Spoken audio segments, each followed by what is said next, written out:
5-ാം സ്ഥലം ശിമോൻ യേശുവിന്റെ ക്രൂശ് ചുമക്കാൻ സഹായിക്കുന്നു. ആരാധന. ക്രിസ്തുവേ, ഞങ്ങൾ നിന്നെ ആരാധിക്കുന്നു, നിന്നെ സ്തുതിക്കുന്നു. എന്തെന്നാൽ നിന്റെ വിശുദ്ധ ക്രൂശിനാൽ ലോകത്തെ നീ വീണ്ടെടുത്തു. ധ്യാനിക്കാം. കൽവരിയിലേക്ക് പോകുന്ന വഴിയിൽ യേശു ക്ഷീണിച്ചു തളർന്നു. ക്രൂശിന്റെ ഭാരം അവന്റെ ദേഹത്തെ വേദനിപ്പിച്ചു. അപ്പോൾ കുരേനയിലെ ശിമോനെ സൈനികർ വിളിച്ചു. യേശുവിന്റെ ക്രൂശ് ചുമക്കാൻ നിർബന്ധിച്ചു. ആദ്യം അത് ഒരു ഭാരമായി തോന്നിയെങ്കിലും യേശുവിനൊപ്പം നടന്ന ആ വഴിയിൽ ശിമോൻ കൃപയുടെ അനുഭവം കണ്ടെത്തി. മറ്റുള്ളവരുടെ ഭാരം ചുമക്കുമ്പോൾ നമ്മളും ക്രിസ്തുവിന്റെ ദുഃഖത്തിൽ പങ്കുചേരുന്നു. പ്രാർത്ഥിക്കാം. യേശുവേ, മറ്റുള്ളവരുടെ വേദന കാണുമ്പോൾ അവരെ സഹായിക്കാൻ തയ്യാറായ ഹൃദയം ഞങ്ങൾക്ക് തരണമേ.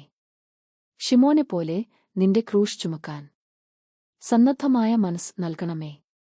നമ്മുടെ ജീവിതത്തിൽ കരുണയും സഹാനുഭൂതിയും വളർത്തണമേ. ആമേൻ.